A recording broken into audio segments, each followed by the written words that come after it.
Vous êtes bien sur la télé qui vous parle, mesdames et messieurs. Merci de nous préférer pour vous informer. C'est l'heure du grand journal sur Time for Africa. Au sommaire de cette édition, une liberté ne donne pas licence d'attenter au droit et la dignité d'autrui. Affirmation du chef de l'État à l'occasion du 8e forum de Dakar sur la paix et la sécurité en Afrique. Macky Sall veut faire de la lutte contre les dérives du numérique une des priorités. Mondial Qatar 2022, la délégation sénégalaise passe désormais de 300 à 327 selon le ministre des Sports Yankoba Diattara. Il était face à la presse ce lundi.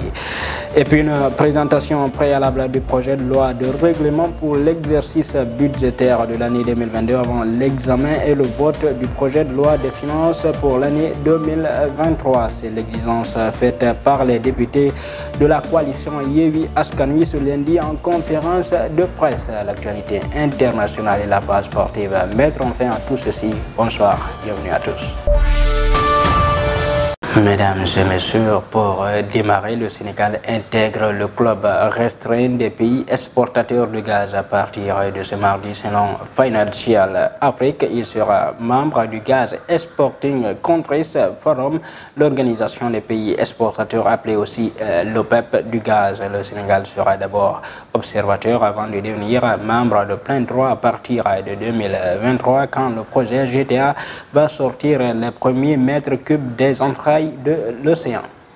Je vous l'annonçais dans le sommaire, comme l'année dernière, la cybercriminalité s'est invitée au Forum international Dakar sur la paix et la sécurité en Afrique. Ainsi, le chef de l'État, son Excellence Macky Sall, a insisté sur les dérives du numérique qui constitue, selon lui, une des menaces sérieuses à la paix, à la sécurité et à la stabilité des pays africains. Son Excellence, Monsieur le Président. Les dérives du numérique qui constituent aujourd'hui une des menaces les plus sérieuses à la paix, à la sécurité et à la stabilité de nos pays. Menaces d'autant plus difficiles à combattre qu'elles sont diffuses et protéiformes. Ainsi, à la cybercriminalité classique s'ajoute la frénésie quotidienne des réseaux sociaux, devenue une fabrique massive de fake news et de manipulation. Le monde réel est à la merci d'un monde virtuel qui répand à haut débit la tromperie, le populisme, le radicalisme, la haine et la violence. Autant de pratiques malsaines qui ne peuvent relever de la liberté d'opinion ou d'expression. Au demeurant, droit et liberté vont de pair avec responsabilité. Nul droit, nulle liberté ne donne licence d'attenter à la liberté, au droit et à la dignité d'autrui, ou de saper la cohésion sociale et la stabilité institutionnelle d'un pays. C'est dire qu'il y a urgence à réformer les moyens de lutte contre la cybercriminalité. Je vous l'annonçais également dans le sommaire. Initialement, il était question de 300 personnes qui constitueraient la délégation sénégalaise devant se rendre à la Coupe du Monde Qatar 2022. Mais ce lundi, lors de son face-à-face avec la presse, le ministre des Sports a annoncé un nouveau chiffre, celui de 327 personnes suées. La délégation du Sénégal sera composée de 327 membres, plus précisément 26 joueurs, 29 membres de l'encadrement technique et administratif, les officiels et invités de l'État du Sénégal, ministère des Sports et de la Fédération sénégalaise de football, les membres des familles des joueurs qui seront au nombre de 52, 150 supporters, dont 80 du 12e Gaïndé, 40 de Alekaza et 30 de l'ASC Lebougui de Rufisque, des journalistes et techniciens des médias. Mais c'est hors catégorie, c'est en dehors des 327, la presse. Les joueurs et l'encadrement technique seront toujours logés au camp de base. Toutes les dispositions sont prises pour assurer aux Lions un encadrement technique de qualité au Qatar. Accompagné de son Excellence l'ambassadeur, de ses services et du staff de la FIFA, les membres de la délégation ont visité le site mis à la disposition de l'équipe nationale par la FIFA.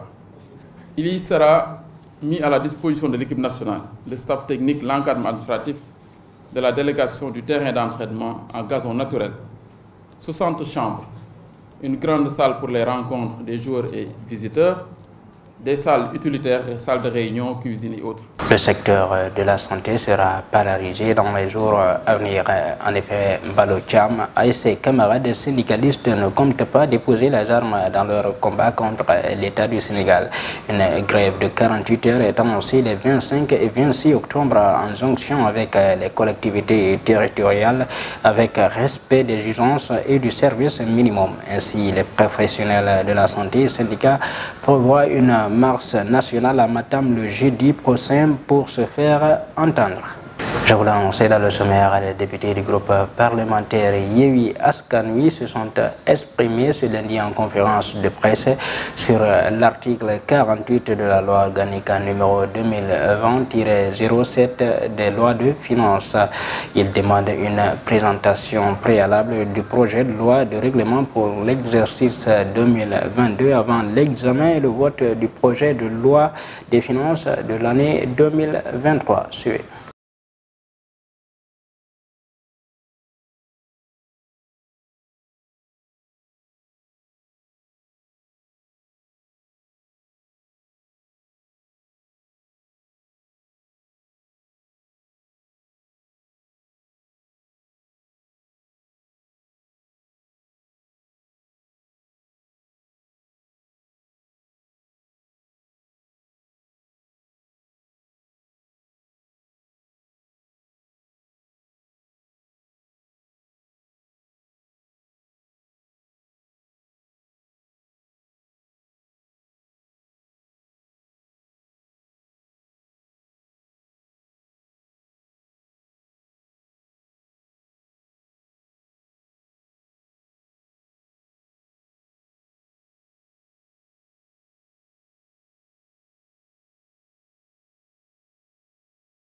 Justement, restons dans ce cadre de l'Assemblée nationale. Les travaux de la Commission des finances et du contrôle budgétaire débutent ce mardi 25 octobre avec l'examen du projet de loi de finances pour l'année 2023.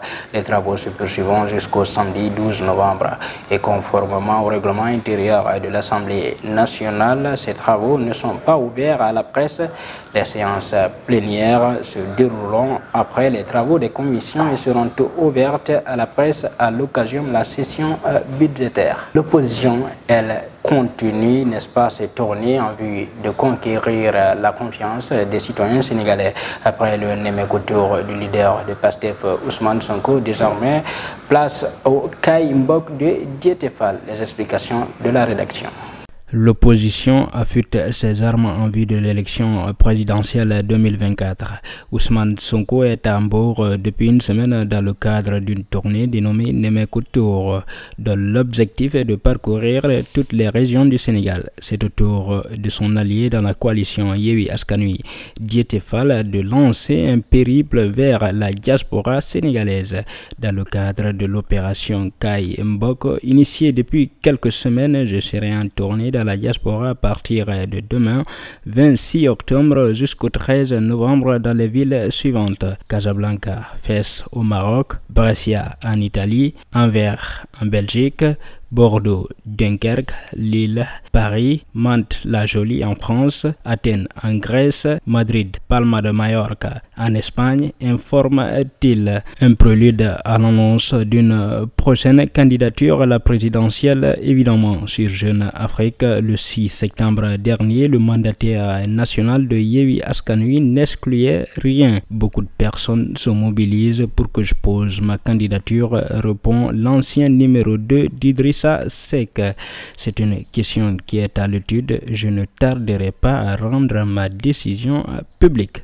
Et puis pour la première fois depuis 1927, date de la création de l'Union internationale des avocats UIA en abrégé, l'association va tenir son 66e congrès annuel en Afrique subsaharienne à Dakar. L'événement est prévu du 26 au 30 octobre prochain au Centre international de conférence Abdou Diouf de Diamniadio. Le président de l'UIA, Hervé Chemouli, souligne le caractère incontournable du rendez-vous. Ce qui se passe au sein de l'UIA, c'est qu'il y a, à l'occasion de ces tenues scientifiques, parce qu'il faut voir que c'est excessivement lié aux activités scientifiques de l'UIA, nous faisons un compte-rendu sous la forme d'un mémorandum, et ce mémorandum n'a pas pour but de faire des motions, parce que nous sommes sur un traitement scientifique avec les observations de chacun des intervenants. Nous aurons des professeurs, nous allons avoir également des ingénieurs, nous allons avoir des gens de tous les continents. Ce que l'on fait à chaque fois, c'est un échange d'informations. On est plus sur l'échange d'informations que sur des motions donnant en fait des directives. Notre association n'a pas pour but de donner des directives, elle a pour but de donner un échantillon de l'ensemble des réflexions qui permettent à ce moment-là, pour ceux qui vont les lire, de considérer que c'est une piste directionnelle ou que c'est un centre de réflexion ou que c'est une utilisation qui peut être faite pour le futur. On retrouve ça pour le sujet sur les énergies, comme on va retrouver ça sur les systèmes judiciaires, car c'est très intéressant de voir dans tous les pays comment on exécute les décisions. Est-ce qu'elles sont exécutées dans leur totalité? Est-ce qu'il y a un système judiciaire qui est plus rapide qu'un autre? Est-ce qu'il faut privilégier les systèmes de la common law par rapport au système du droit continental? Ce sont ces éléments qui vont être évoqués et qui font partie ensuite intégrante de nos travaux et qui sont relayés ensuite dans des séminaires que nous organisons toutes les En bref et en image, à Réfix, une jeune fille âgée de 24 ans s'est fait violer par un faux marabout. La jeune femme a sollicité les prières du marabout pour une histoire d'aventure qui n'aboutit pas à un mariage. Le faux marabout lui a demandé une portion à boire. Après avoir avalé le liquide, la jeune femme reste inconsciente et présente des vertiges. Ainsi, le charlatan a profité de ce moment pour violer la jeune femme.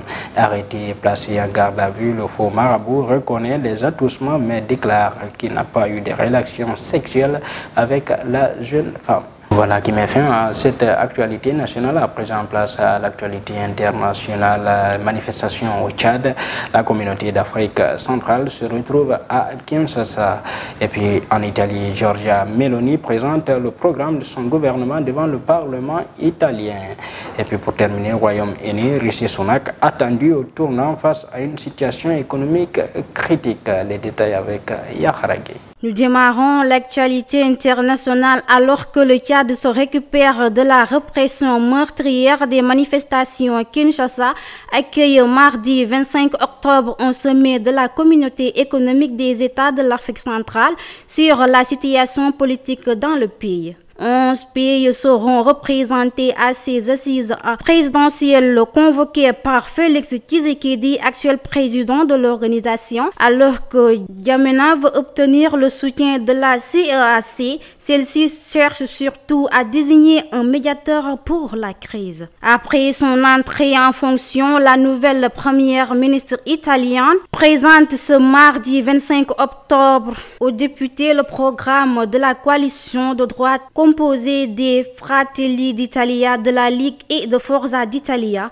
Mercredi, il se présentera devant le Sénat quand son programme aura été approuvé par les deux chambres. Le gouvernement sera officiellement en fonction. Enfin, pour terminer, Rishi Sunak, l'ex-ministre des Finances de Boris Johnson, n'a pas été élu.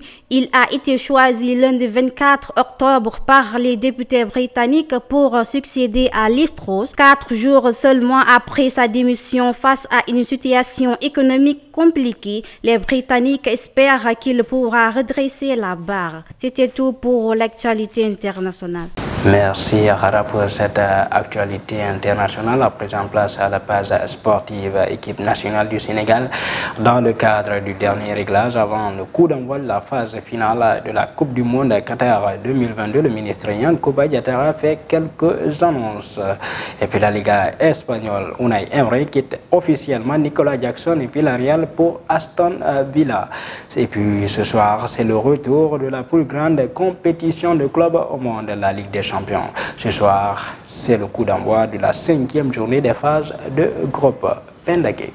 Nous démarrons l'actualité sportive avec Coupe du Monde 2022. En conférence de presse hier, le ministre des Sports a fait part de la somme totale des dépenses prévisionnelles pour la participation du Sénégal à la Coupe du Monde. Le budget total jusqu'à la finale est estimé à 14 milliards, a expliqué le ministre Yankhoba Diattara, a souligné que le départ des joueurs pour Doha est prévu le 14 novembre à Paris, celui des supporters le 18. Et puis, Liga espagnole, coup de tonnerre en Espagne au terme de 3 saisons incroyables. Unai Emery décide de quitter son poste d'entraîneur de Villarreal. Un coup dur pour Nicolas Jackson et Villarreal. L'ancien coach de Séville, du PSG ou encore d'Arsenal a décidé de payer sa clause libératoire estimée à 6 millions d'euros pour retourner en Angleterre où il s'est officiellement engagé avec Aston Villa qui s'est séparé de Steven Gerrard il y a quelques jours. Enfin, pour terminer, la 5e et avant-dernière journée de la Ligue des Champions. C'est ce mardi soir sur les pelouses européennes. Abdou Diallo et ses coéquipiers du RB Leipzig reçoivent les champions en titre, le Real Madrid, à 19h GMT.